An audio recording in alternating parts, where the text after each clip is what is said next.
L'appât pour les honoraires ne devrait pas vous faire oublier les termes pieux de notre serment d'avocat. Ne défendre jamais aucune cause en laquelle je ne croirais en mon âme et conscience. Vous avez défendu la raison du plus fort au mépris total de la justice. Ce n'est pas bien. Madame la Présidente, comme chacun sait, ce qui compte en justice, ce n'est pas de dire la vérité, mais de dire toute la vérité. Et même toutes les vérités. L'accusation vous a présenté une part de vérité comme étant toute la vérité. C'est malhonnête.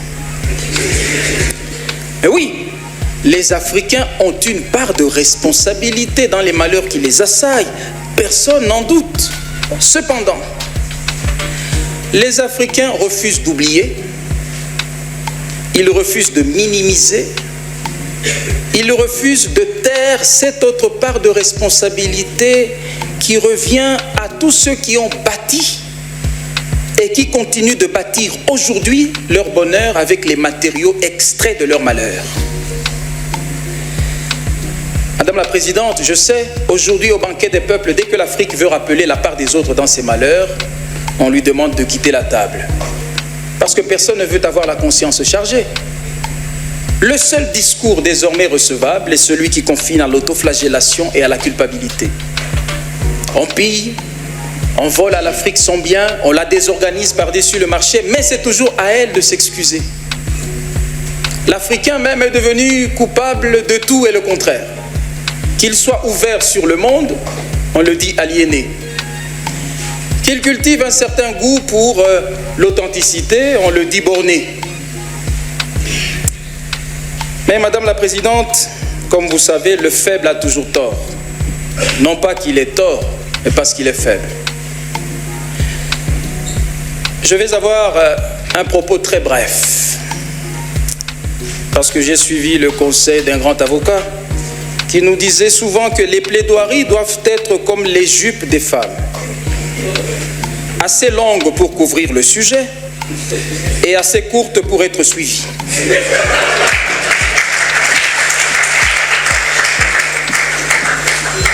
Madame la Présidente, commençons par la notion de responsabilité. Ceux qui, comme moi, ont fait des études de droit savent que la responsabilité y est un grand chapitre. Et sur ce sujet, personnellement, j'ai été marqué par la notion de la responsabilité en cascade. Qu'est-ce que ça veut dire, la responsabilité en cascade?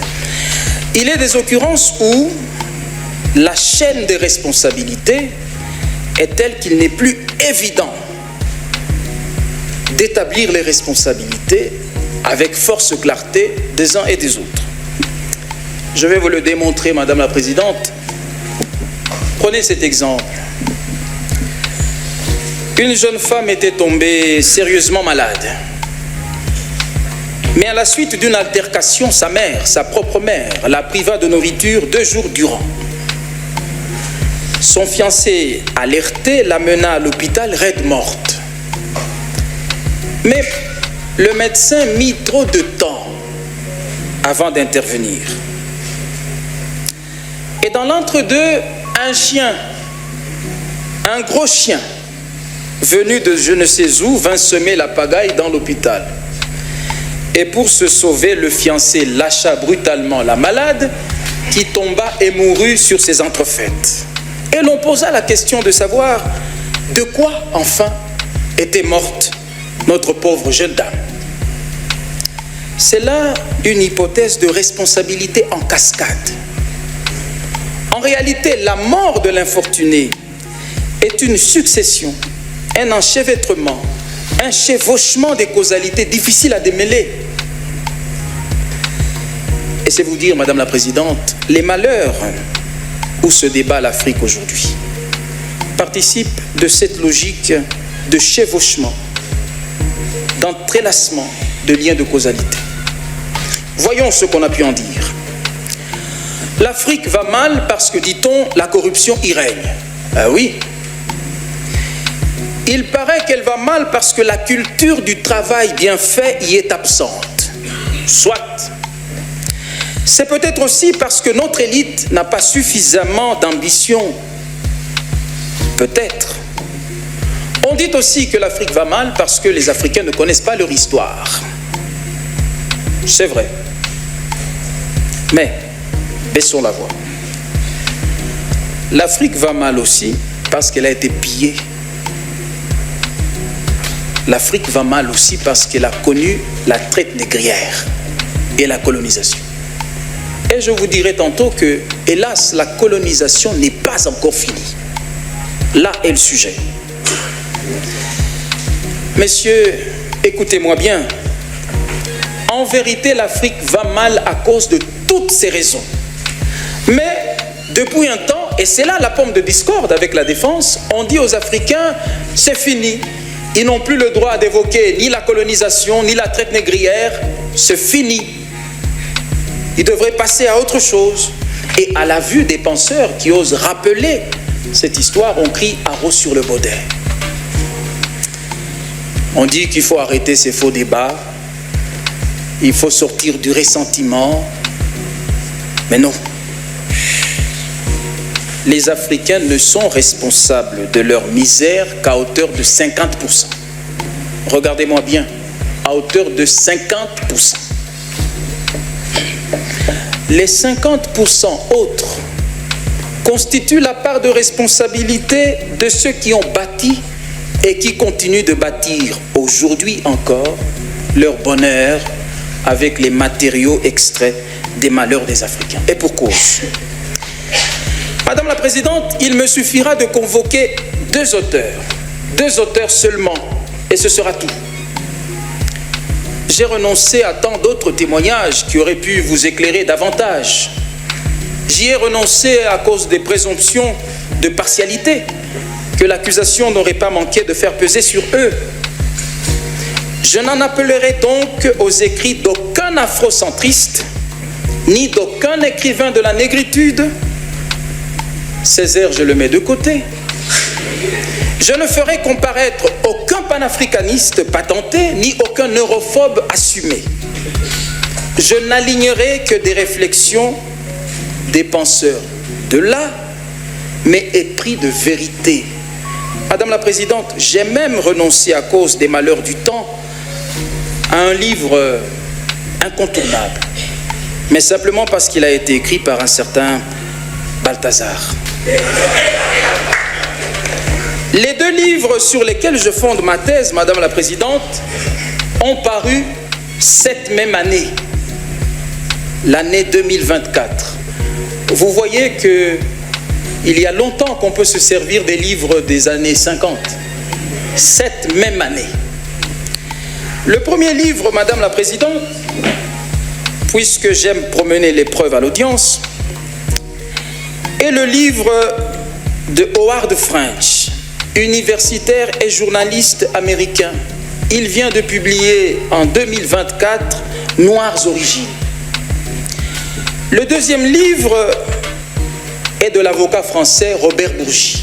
Ils savent que je sais tout. Le titre est éloquent. Le livre de French est puissant et celui de Bourgi est poignant.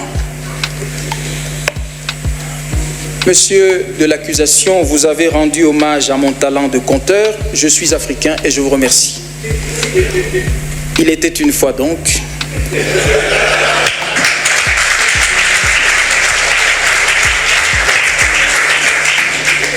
Il était une fois un royaume riche de tant d'or et de tant d'argent. Un matin, des envahisseurs pénétrèrent en ses murs, pillèrent ses richesses et réduisirent en esclavage ses fils. Ils brisèrent tous les élans entamés, désorganisèrent tout et s'en allèrent.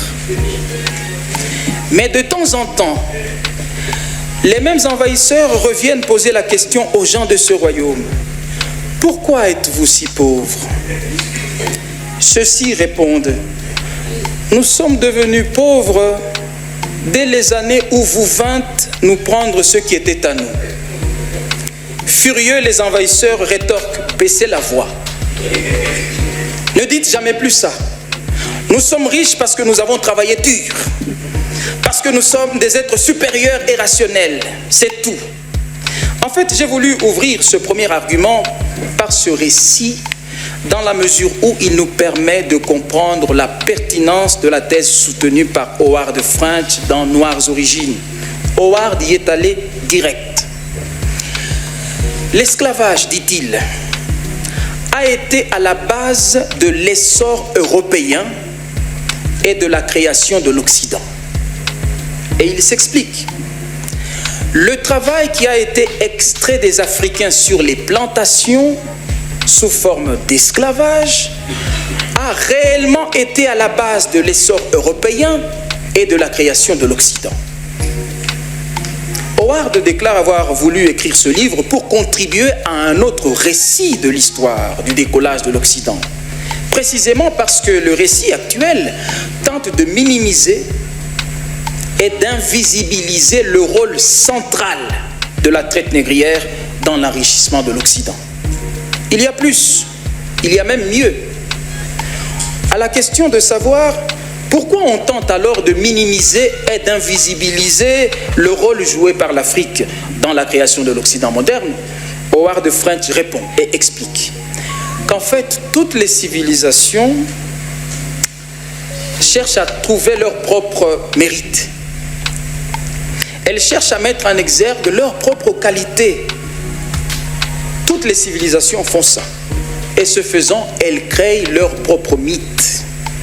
En fait, si, Européens, vous devriez admettre que votre civilisation est montée en grande partie à cause de l'exploitation de la traite négrière, il vous devient difficile de conserver votre propre valeur.